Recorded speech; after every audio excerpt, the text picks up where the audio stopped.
Easy guys, I put my pants on, just like the rest of you, one leg at a time. Except, once my pants are on, I make gold records. Hey, what's going on, vinyl community and everybody out there in YouTube land? Yep, I am back with another video, Spin Doctor and his Vinyl Mayhem.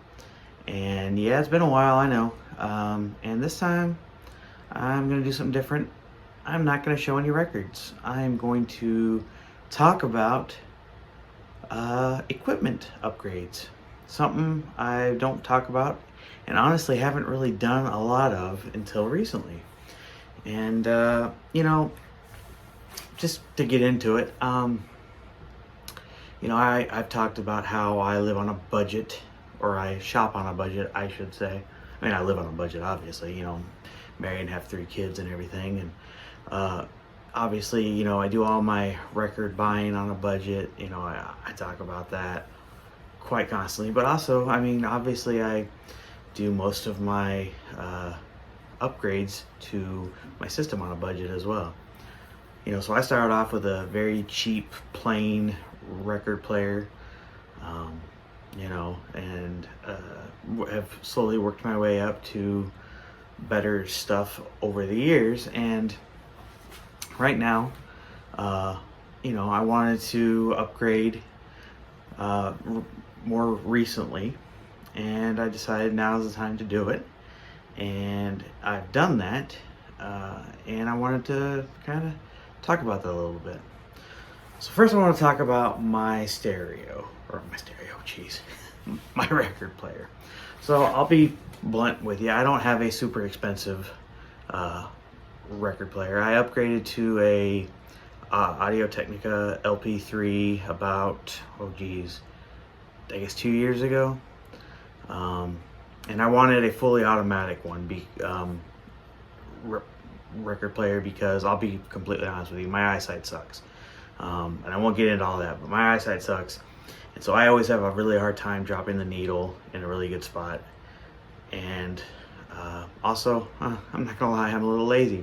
So I love having a fully automatic tone arm that will go back when it's done.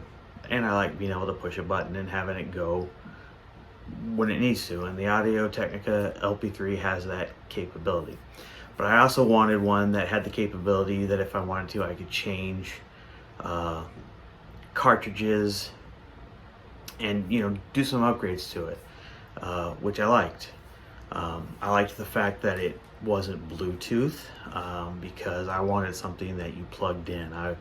Because as nice as Bluetooth is, I feel like you don't get the full capability of what vinyl and a record player is all about if you have Bluetooth.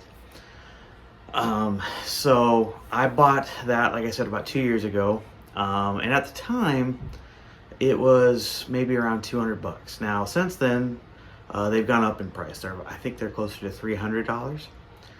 They may have even gone up now more, because of the fact that, well, other things are going on, which I won't get into. But at the time, they were much cheaper and on sale, and I think I got it for like 200 bucks, which was a great deal. And when I first got it, I upgraded the Stylus to the green Stylus. That was the VML 95 something, the one that's on the Audio-Technica LP 120, which was nice. You know, it was definitely an upgrade from what was on it, because the one that was on it was the one that comes on the LP 60, I think. You know, the standard one. But anyway, so I went ahead and I upgraded that. And then I didn't have a receiver or a preamp. I just used the preamp that was in it. And what I had was, I only had one speaker. I had one giant, massive speaker that I ended up finding in a dumpster with a good friend of mine who works at a U-Haul storage unit place that was used by a DJ, and it has a built-in like receiver in it. It's like an 800 watt speaker. Sounds amazing, you know, like it's a powered speaker, so you have to turn it on and off, and it was great. Great sound, all that kind of stuff. The problem is it was one speaker. So basically, everything sounded like mono because you only had one speaker. But, you know, it's what I had at the time. So that was my setup for 2 years until just recently. And so a few weeks ago, about a month or so ago, I was chatting with Logan at Noble Records, and he had told me that he had upgraded his receiver, and that he had an extra one that he was gonna probably look to get rid of. And so I asked him about it, and he told me about it. And eventually he told me that he was going to get rid of it, and it is a Denon 635R, or geez, I'm going to brain it all of a sudden. But it's right here, and I'll have a close-up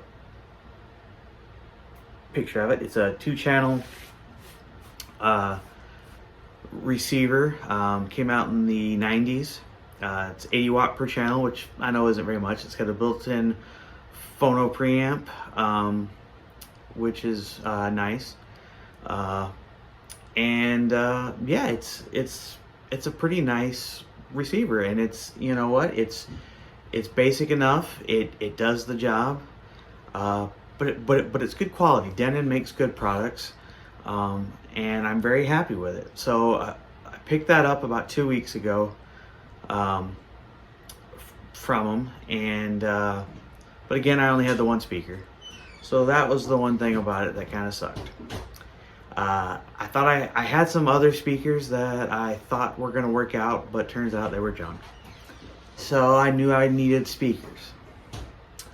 So I was talking with Logan again, and Logan told me, well, you know, I also upgraded my speakers, and so I have some speakers that I do need to get rid of because they're kind of just taking up space. And so we're chatting back and forth about it, and he told me that he'd be willing to get rid of them. And we talked on the price, and I told him that I wasn't sure I'd be able to do that at the moment because I just bought the receiver from him. But I got the okay from the boss, my wife, and I picked up these wonderful Lin Nika speakers, and these are phenomenal speakers. These speakers, which I'll have another picture on, these things came out, I want to say, in the early 2000s, and they are top-notch speakers. I mean, these are considered to be audiophile speakers. At least they were back in the day. Obviously, newer stuff has come out. But they are top of the line. I mean, they are still in, amazing shape. And so when I got these things home and hooked up the receiver to the speakers and just was able to hear sounds come out of 2 speakers, for one thing. That right there was just a massive, like, oh wow, I forgot what I was missing by having 2 speakers and not just the one. You know, the sounds were just so nice to be able to hear it, you know, to hear guitar and bass on this one, and drums, and, you know, piano or you know, or whatever. Just, it's like, oh my gosh, you know. And then when doing more research on these speakers, you know, and Logan even told me, he said, I really think these speakers are really made more probably for like kind of like acoustic sounding or jazz sounding. And one of the records that I played on it was a blues album, actually. It was this one right here, and oh my gosh, this is the new This Is Buddy Guy album that from Bluesville. Sounds so good. Just amazing sound. The guitars, the horns, and all that stuff that come out of it, so good. But I will say, because of how good the speakers were, I was starting to detect more surface noise and distortion on my records. And I was like, well, that could be because they're dirty, but it could also be my needle, because remember, I've had this needle for over 2 years, and I put a lot of time on this needle. So I thought about it, and I said, okay, maybe I need to upgrade my needle. And so I was talking with some people, Logan being one of them. I said, do you have any, ideas about an upgrade for a needle? And I told him what I had already. And, I kind of wanted to stick with the same type of thing. And I figured because I already had the Audio-Technica VML95, the green one, he showed me, well, there are these ones. And what I ended up getting was this one here, which you can't see it here, so I'm going to show you a picture. The VML, matter of fact, hold on. The VML N95, the VMN95ML, and it's the red stylus. And this is the top of the line one in this class. Cost about $150, which, when you think about it, is over half the price of my my turntable. But this thing, if you're looking at this page here that I'm showing you, you'll see all the capabilities of it. And so it came today, and I put that thing on, and wow. Like I said, I don't consider myself an audiophile at all, but I know when I can hear some differences. One, I will say, when I played some records where I heard distortion before, I no longer heard that distortion. So that definitely meant that one, my needle did need to be replaced. Two, any surface noise that I might have had on another record was gone. So again, could have been the needle, could have also just been that I have a better needle getting better sound in the groove, because this needle it's just a higher quality needle that's getting deeper in the groove, and it's getting better sounds out of the record for sure. One of the first records I listened to was the Mobile Fidelity Michael Jackson Thriller. I will say that sounded excellent. I will say I then listened to what was it? The Mobile Fidelity Eric Clapton Slow Hand. Sounded really good as well. But the biggest difference that I think I heard in something was probably the Black Sabbath Paranoid Hi-Fi Rhino. And the reason I would say that I could tell that I heard the most difference in that was because I'd actually listened to that record more recently on my old system compared to the new system, and I was definitely picking up on more drums and more bass guitar that I wasn't hearing before when I first listened to it on the old system with the one speaker, the old Stylus, without the receiver and all that. So being able to hear it with two speakers, a new Stylus, a receiver, all that made quite the difference in the quality of music that I was getting out of that one record. And it just goes to show you that yes, your equipment does make that big of a difference. And I must say, it's exciting for me as a music lover, to be able to say that yes, I can hear that much of a difference now in a record that in any of these records that I love, that I can say that I can hear that difference.